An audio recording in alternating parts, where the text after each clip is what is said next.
हमारे साथ आरजेडी के राष्ट्रीय प्रधान महासचिव वरिष्ठ नेता पार्टी के अब्दुल बारी सिद्दीकी जी हैं। सर, आयुष डॉक्टरों के नियुक्ति पत्र वितरण समारोह में सीएम नीतीश ने महिला डॉक्टर नुसरत परवीन का हिजाब खींच दिया। उसके बाद से विवाद हो रहा है। उनको आज नौकरी ज्वाइन करनी थी, लेकिन आज उन्होंने नौकरी ज्वाइन नहीं की है, जबकि आज आखिरी तिथि है। कुछ मीडिया रिपोर्ट्स में दावा किया गया है कि वो घटना के बाद से घबराई हुई हैं, कोलकाता वापस चली गई हैं, यहाँ नौकरी नहीं करेंगी। तो क्या ये बिहार के लिए बेहद शर्मनाक है? देखिए, ऐसा है कि जो घटना घटी, मुख्यमंत्री अपने आप में नहीं है, संवेदन है, और अगर हैं तो फिर मुझको लगता है कि कैसे एक मुख्यमंत्री और जिसका बैकग्राउंड जो है, मतलब राजनीति से रहा है, समाज से रहा है, धर्म को जानता है, सब चीज़ को जानता है, और वो आदमी ऐसा क्यों कर कैसे किया, ये मेरे समझ से बाहर है। क्या मानसिक रूप से बीमार है? हाँ, विपक्ष तो यही कह रहा, आरोप लगा रहा है। भाई, अगर बीमार है तो ये इस तरह के कार्यक्रम में भाग नहीं लेना चाहिए उनको। दूसरी बात ये है कि जो अब तक उनको खेद व्यक्त कर देना चाहिए था, और अब तक उनको सफाई दे देनी चाहिए थी, समझा कि नहीं? मगर जो चुप्पी साधे। दूसरी बात है कि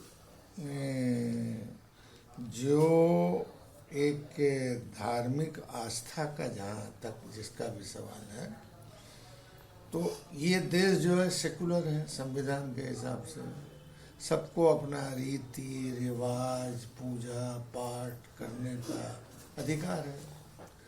अगर मान लीजिए कि वो लड़की हिजाब में गई, और बहुत सारे लोग जो कह रहे हैं, जैसे बहुत तरह की बातें, बीजेपी तो कह रही है कि सार्वजनिक जगहों पर और सरकारी नौकरियों में हिजाब पर बैन लगना चाहिए।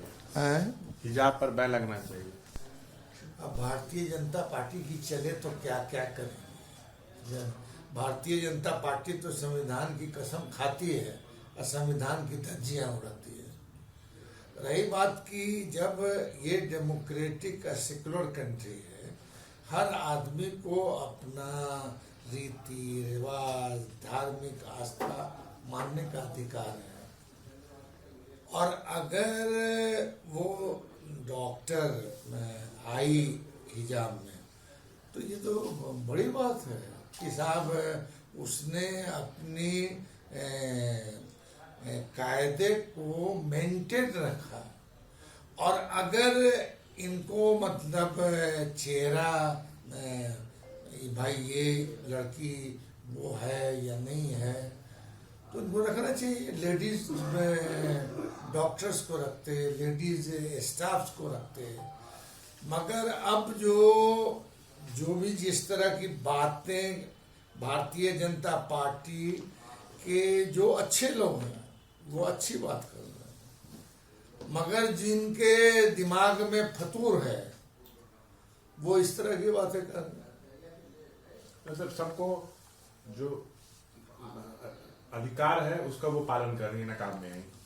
भाई ये हमको अपना धार्मिक रीति रिवाज, पहनावा ओढ़ावा का अधिकार है। ठीक है। और सर, लेकिन जिस तरह से जो घटना हुई है, क्या आप चाहते हैं कि नीतीश माफी मांगे? माफी मांगे नीतीश, आप चाहते हैं? उनको अब तक सार्वजनिक रूप से मांग लेना चाहिए था। अब तक उनको खेद व्यक्त कर देना चाहिए था।